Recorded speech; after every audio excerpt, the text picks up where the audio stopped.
Dalam 26 tahun pertama di hidup gue sebenarnya gak suka baca buku. Selama 4 tahun terakhir, gue berhasil membaca 70 buku. Dari situ, gue mempelajari tentang 6 buah step yang bisa lo lakukan kalau lo juga pengen menjadikan baca buku salah satu resolusi lo di tahun 2022.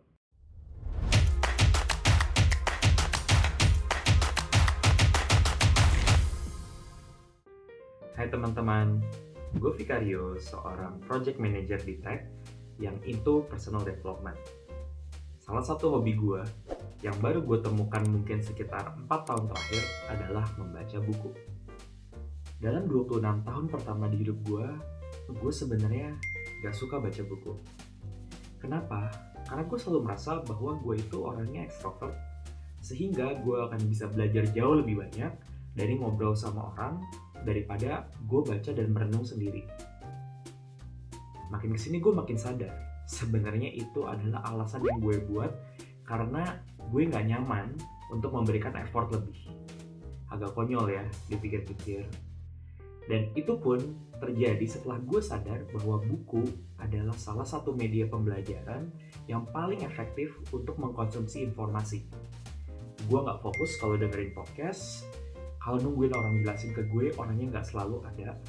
Dan buku itu disusun sedemikian rupa sehingga kita bisa benar-benar nangkep secara detail apa sih sebenarnya yang ada di pikiran si penulis.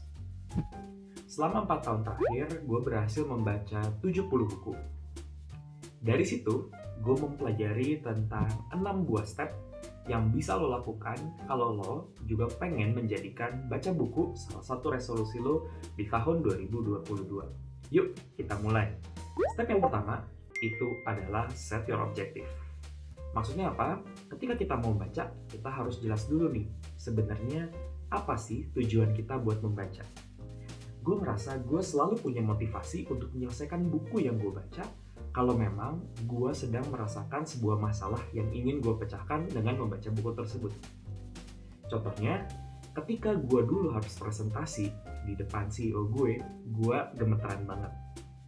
Untuk itu, gue akhirnya jadi baca Presence by Amy Cuddy supaya gue bisa belajar gimana sih caranya bisa jadi lebih pede ketika presentasi di depan orang yang jauh lebih senior dari kita.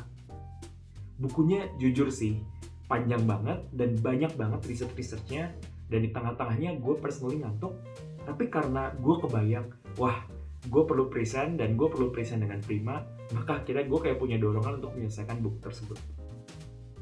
Tapi yang gak kalah penting adalah memastikan sebenarnya bener gak sih lo itu perlu baca buku.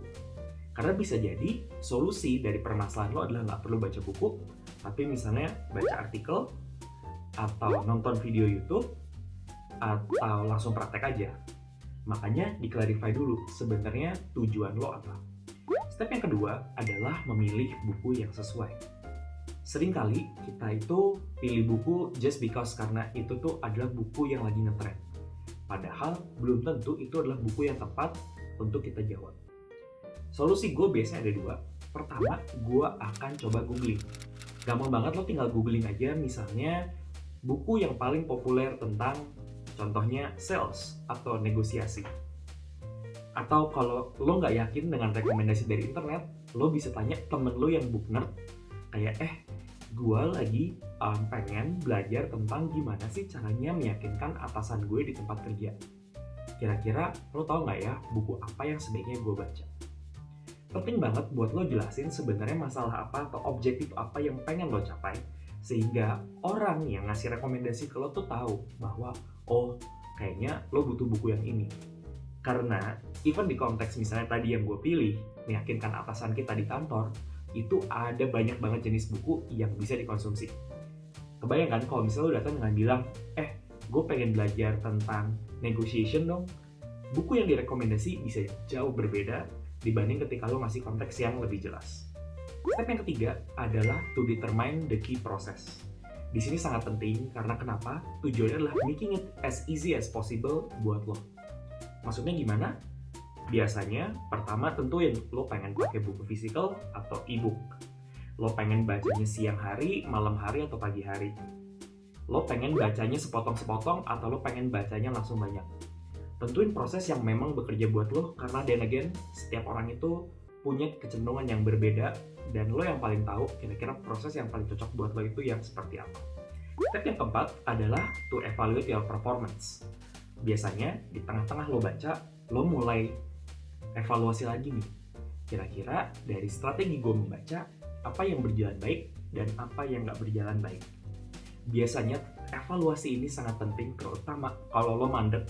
Misalnya kayak lo udah baca 2 bulan, tapi lo tuh bener-bener kayak timbul tenggelam, kadang baca, kadang nggak baca. Di sini makin penting untuk memahami, kira-kira nih kalau gue mandek, apa ya yang bikin gue mandek? Apakah bukunya nggak sesuai dengan masalah gue? Atau motivasi gue lagi kurang? Atau gue nggak menjadikan ini prioritas? Atau apa?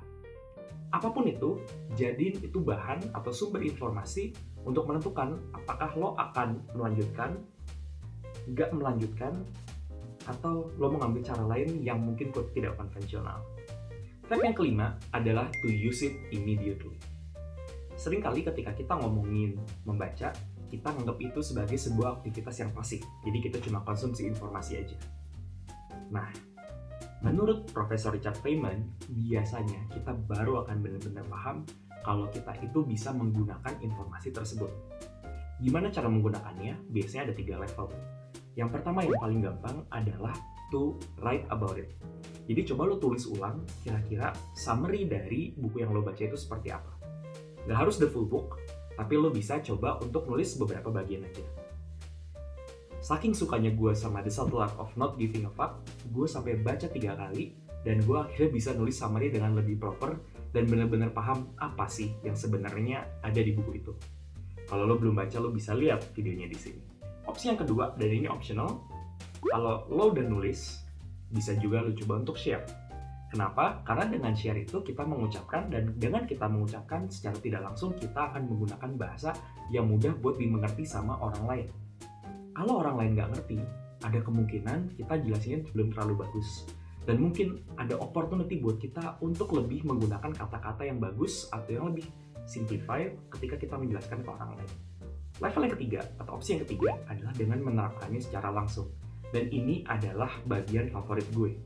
Contohnya, ketika gue pertama kali belajar project management, gue baca tuh buku project management, dan besoknya ketika gue ada kesempatan di kantor, langsung gue terapin. Jadi bener-bener, loop antara gue mendapatkan informasi dari buku sampai praktek itu dikit banget, sehingga gue bener-bener bisa memaksimalkan waktu yang gue pakai buat membaca untuk bener-bener mengimprove masalah yang gue hadapi. Step yang keenam adalah reinforce it again. Maksudnya gimana? Dulu gue sering menjudge diri gue ketika gue habis baca buku sekali, tapi kok gue bisa lupa ya? Ternyata itu wajar banget.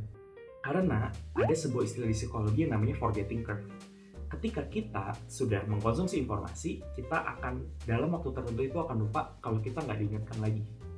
Maka dari itu, mungkin bisa baca book summary-nya lagi untuk seenggaknya mengingat-ingat apa sih yang udah kita pelajari di buku tersebut. Atau mungkin baca bukunya sekali lagi atau 2 kali lagi sehingga lessonnya benar-benar ngotot di kepala kita.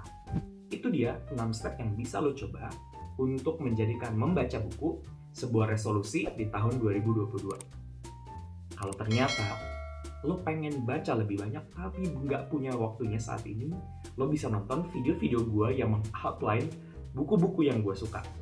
Enaknya, itu udah gue bungkus dengan metode yang sangat praktikal sehingga lo tinggal fokus untuk memperhatikan itu buat kehidupan lo sehari-hari. See you next time!